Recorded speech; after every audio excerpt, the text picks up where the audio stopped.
Ambil berkat kitab kita. Tuan hantar mana kita? Muslimat. Muka surat berapa? 48.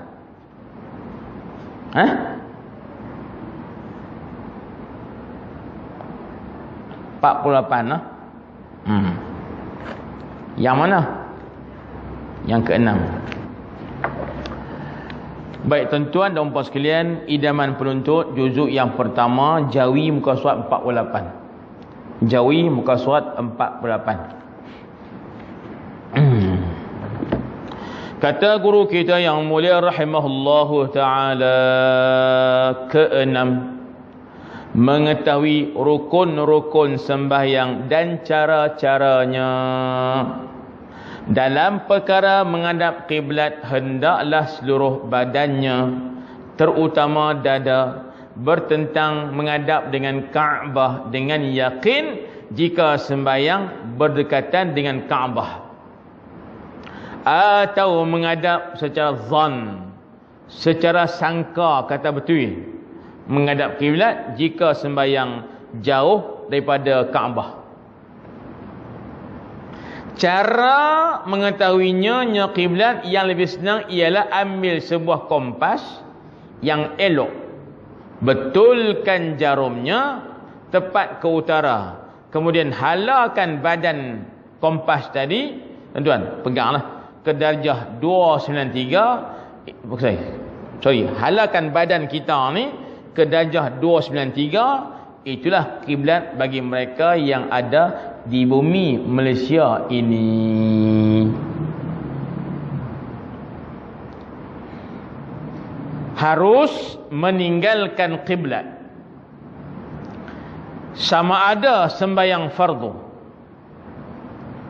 atau sembahyang sunat, ketika sembahyang yang dinamakan sebagai sembahyang syiddatil khauf, yakni sangat takut, yakni sembahyang ketika dalam perang, yang diharuskan seperti berperang dengan orang kafir atau perang puak yang adil dengan puak yang menderhaka kepada kerajaan. Burah. Nah, orang ini diharuskan menghadap ke mana-mana sahaja dengan tiada wajib qada atasnya selepas itu.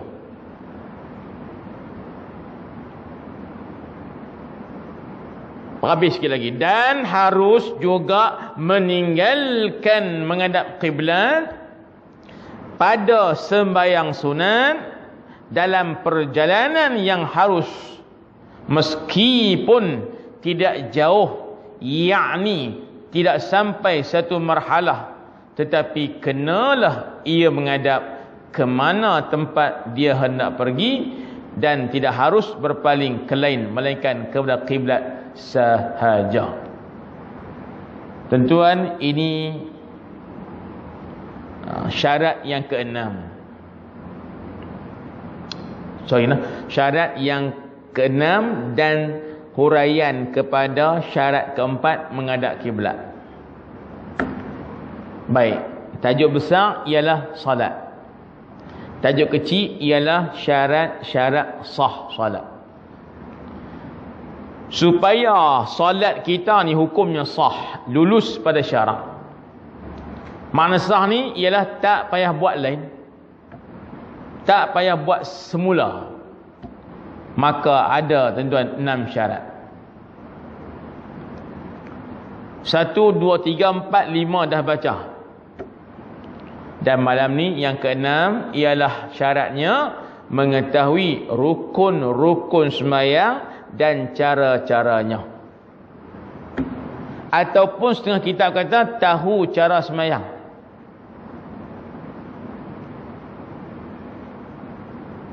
Tuan-tuan, saya bimbang bila baca syarat ke-6, saya pun bimbang. Pasal apa? Takut sembahyang tu tak sah. Bukan kerana orang lain, kerana kita sendiri yang menyebabkan salat tidak sah. Ui, lagu mana ustaz? Kita sendiri yang sebab kita tak sah sembahyang. Lagu mana ni ustaz? Lagu mana? Lagu tu lah. Lagu mana? Lagu apabila kita tak tahu kaifiat sembahyang. Mengaji bab sembahyang tak biasa. Dengar kuliah bab sembahyang tak biasa. Baca kitab tentang bab sembahyang tak biasa. Yang biasa tengok orang sembahyang. Duk perhati je. Macam anak di rumah duk tengok mak pak sembahyang. Tengok mak aku ni diri angkat tangan, sat rakaat pula, diri balik sujud pula, tuan. Nah, daripada umur tuan 3 tahun sampai umur 5 tahun 6 tahun tengok mak dia. Tuan. Dia tanya mak buat apa ni? Mak kata ni Allahu Akbar, yang mak tu pun. Ni pasien dah tuan kat kampung. Mak pak ni kalau nak ajak nak sembahyang dia Allahu Akbar, cik Allahu Akbar. Betul tak? Betul tak? Ha? Pak nak tahu duduk luarnya. Mak jawab derah. Bahasa dia kata memang betul lah. Nak ajak anak kecil sembahyang, cik Allah Akbar, jom Allah Akbar. Allahu Akbar tuan, bahasa mak nak habaq kata ke anak sembahyang. Saya pun biasa nak ajak anak kecil sembahyang, cik Allah Akbar, Allah Akbar. Habaq gitu lah. Sebenarnya cik jom sembahyang. Budak tu kata kecil sangat sembahyang tanpa. Nabi familiar dekat dia yang paling senang Allahu Akbar. Dia tengok mak pak dia, tok wan dia, tok cik dia, adik kakak sembahyang dia umur 3 tahun duk tengok. Nah, daripada A to Z, alif sampai ya sembahyang tu. Lama-lama dia pun reti. Cik sembahyang tengok. Dia pun buat cukup macam mak pak dia buat. Tapi tak belajar, tengok saja. Bila tengok saja tuan, ilmu dengan tengok ni dia mungkin dapat semua, tapi dia tak tahu apa itu semua. Contoh anak kita 3 tahun sampai 7 tahun tengok pak dia sembahyang, tengok mak sembahyang. Tapi budak ni pun kerti sikit dah. Siapa pak main cepat, mak lambat sikit. Tu dia kita tanya lah. Cik tengok pak sembahyang 2 minit, mak seberapa 5 minit. Tu anak walaupun dia tak kerti bahasa, dia tanya apalah. Pak pun jawab, pak ni mengaji sembahyang lama, pak pandai tu yang cepat tu. Mak tak mengaji tu yang lambat tu. Yang pak tu pun cover line. Nah, tuan-tuan, budak tu dia tengok mak pak ada sembahyang, confirm memori tu ingat lagu ni. Mak dia kata cek sembahyang tengok, budak umur 5 tahun 6 tahun dia sembahyang cukup komplit. Dia hanya tuan-tuan ingat rupa sembahyang, tapi dia tak tahu apakah itu sembahyang. Rukun mana, wajib mana, syarat mana, sunat mana. Tuan-tuan, dia tak boleh beza.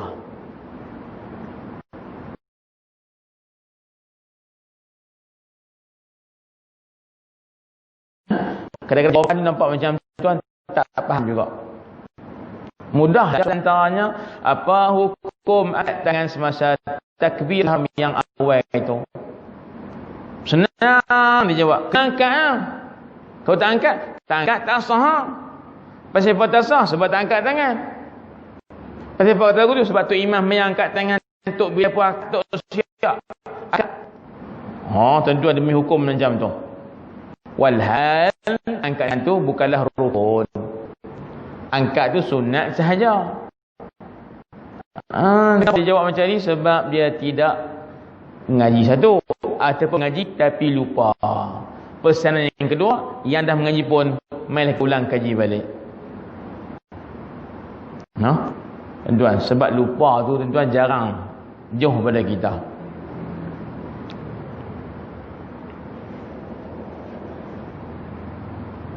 Tambah pula Melayu macam kita ni. Tun Mahathir kata dulu-dululah, dia kata dulu. Kita Melayu mudah lupa. Mana apa ustaz? Kesimpulannya kena mengaji ulang-ulang. Supaya hak Melayu ni tak lupa balik. Ni cerita lama tuan, cerita lama. Dan kawan hak yang kata tu pun mungkin lupa dah. Tak apa tuan. Tak apa. Baik.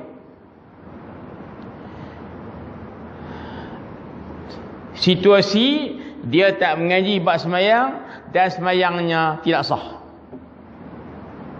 Walaupun dia buat cukup segala sifat sembahyang. Allahu Akbar. Allah bakabir tababi. Bismillahirrahmanirrahim. Alhamdulillahirabbil alamin arrahmanir rahim maliki yaumiddin. Amin sampai habis. Allahu Akbar, raka'. Subhanallahil azim. Sampai habis. Sami Allahu liman hamidah. Allahu Akbar, sujud. Allahu Akbar, Allahu Akbar, Allahu Akbar. Bismillahirrahmanirrahim. Alhamdulillahil alamin arrahmanir rahim maliki yaumiddin. Iyyaka na'budu wa iyyaka nasta'in. Ihdinas siratal mustaqim. Sampai habis. Amin. Allahu Akbar. Allahumma hdina fi man hadait. Main subuh banyak. Sampai habis. Assalamualaikum warahmatullahi. Assalamualaikum warahmatullahi. Baik, tanya dia, sembahyang apa tadi? Subuh. Pasal apa subuh? Sebab buat pagi, pandai dia. Sebab subuh tu maknanya pagi. Baik. Nak tanya cik, kan cik sembahyang tak tidur daripada awal sampai habis tu. Nak tanya cik, baca Fatihah tu kena baca ke tak baca tak apa?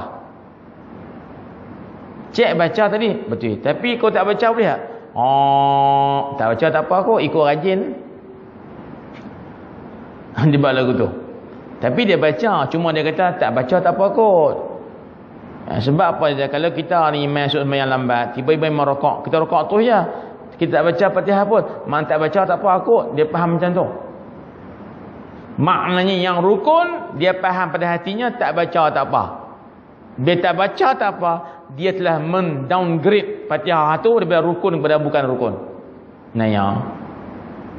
Kalau sembahyang dengan kepahaman tadi, tuan-tuan, jawabnya sembahyang tidak sah. Walaupun perbuatan amalinya komplit 13 rukun, tapi tanya rukun, dia telah habaq. Faham kita ni? Contoh yang tidak sah lagi, tuan, dia beriktikad yang bukan, yang rukun tu bukan rukun. Baik, ada pun situasi sembahyang yang jahil tapi sah apabila dia beriktikad semua perbuatan sembahyang yang wajibnya, yang sunatnya, semua dia kata wajib buat belakang.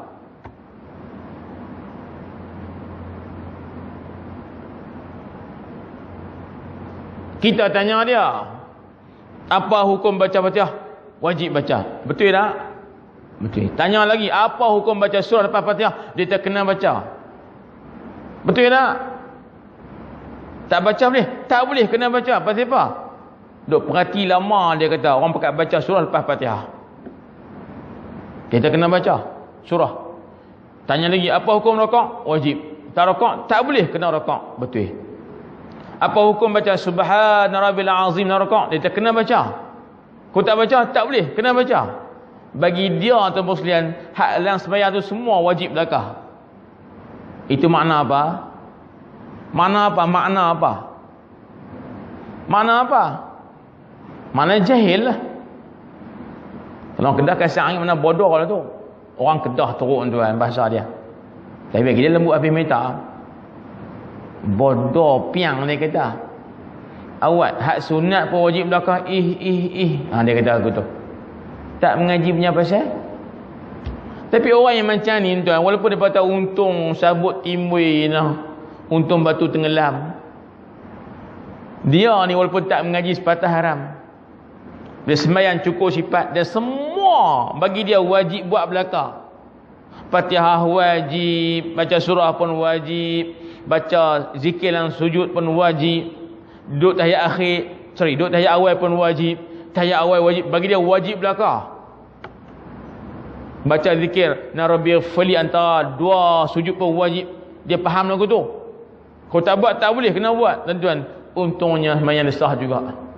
Kenapa? Walaupun dia tu jahil, tapi i'tiqadnya walaupun tak sekalian nampak tak betul, tapi hak yang cukup, syarat sembahyang cukup pada i'tiqad dia. Tapi orang tu tetap nama jahil. Faham kau nak?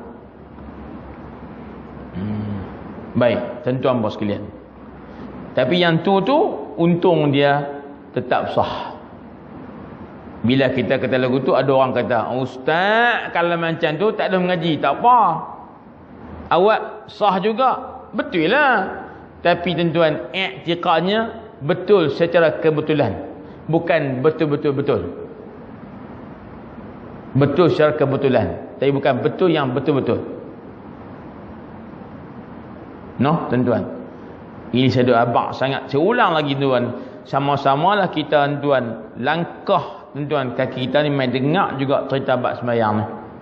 Supaya kita buat benda yang tuan-tuan betul. Yang betul-betul. Bukan betul secara kebetulan.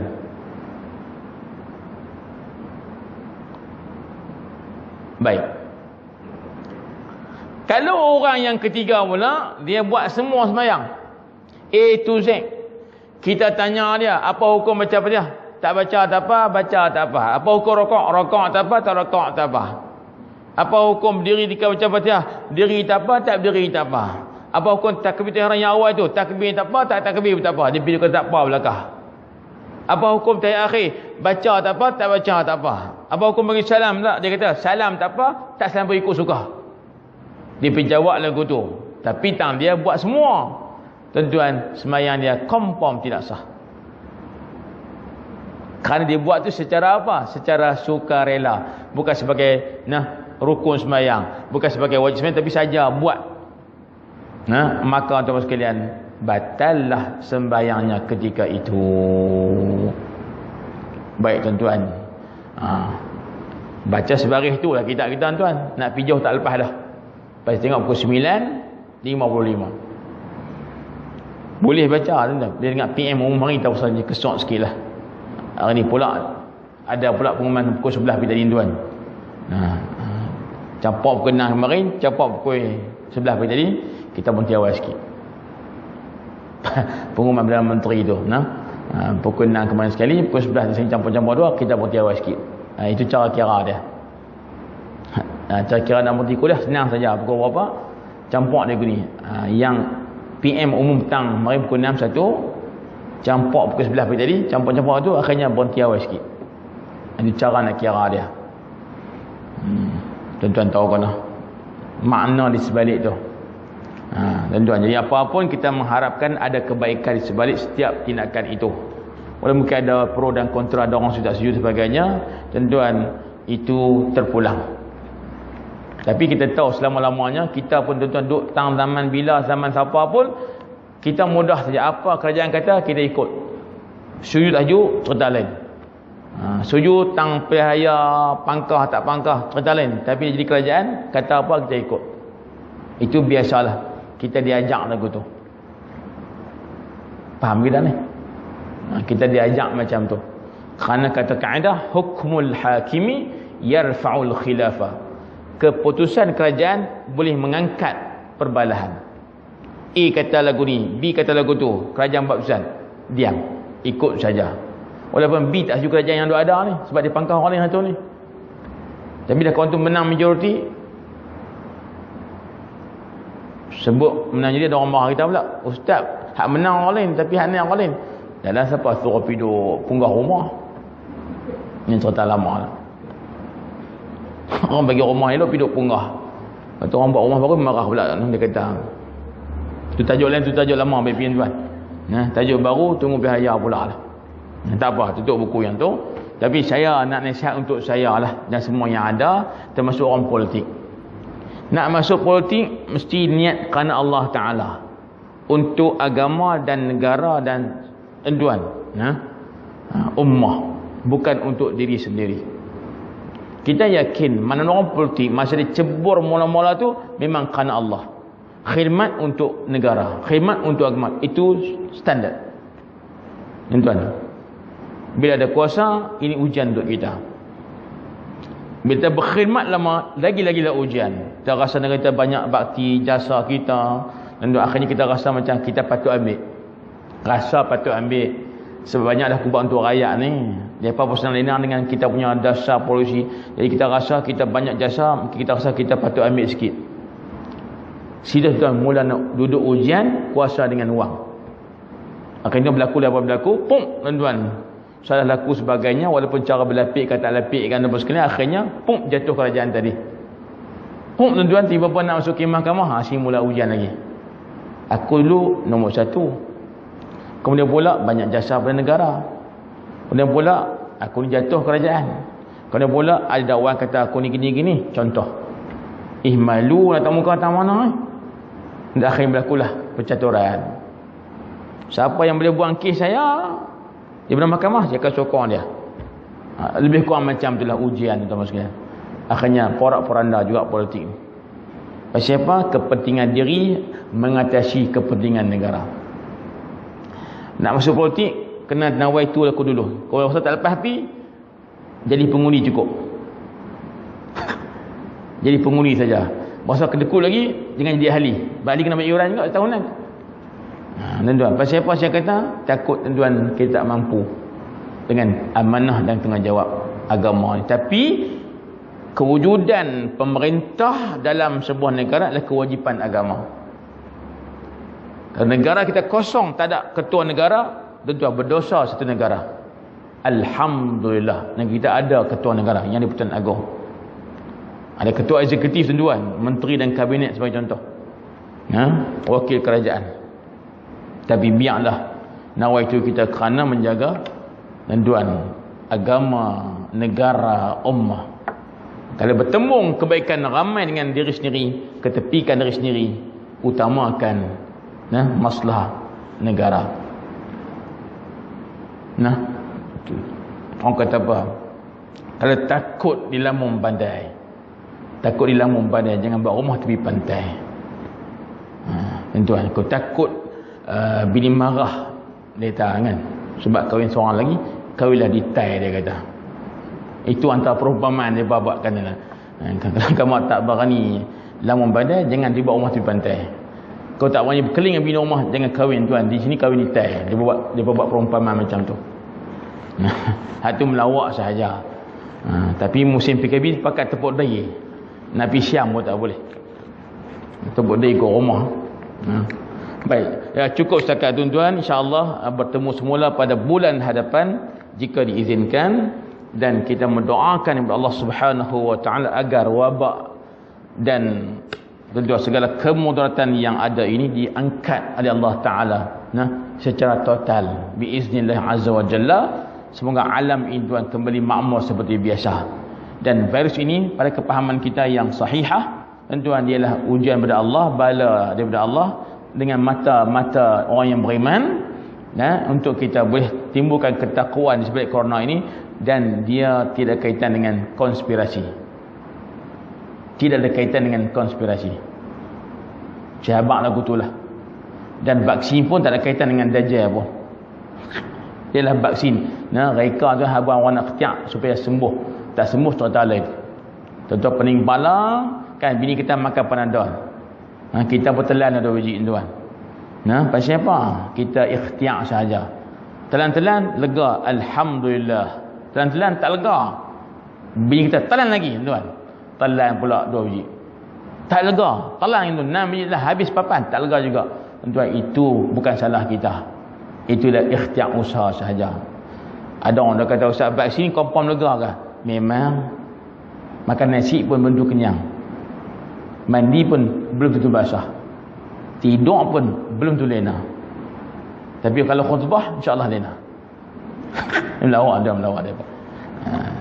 Tapi sini habaq lagu tu lah, atas nama usaha sahaja, bukan dia mesti melegakan. Usaha Allah Ta'ala, tuan, dia tanya kita usaha ke tidak. Dia tak tanya apa lega ke tidak, tapi usaha ke tidak, tuan. Allahu Akbar. Alhamdulillah, wassalatu wassalamu ala Rasulillah wa ala alihi wa sahbihi wa man walah. اللهم ارزقنا فهم النبيين وحفظ المرشد والهم الملائكة المقربين. ربنا آتنا في الدنيا حسنة وفي الآخرة حسنة وقنا عذاب النار. والحمد لله رب العالمين.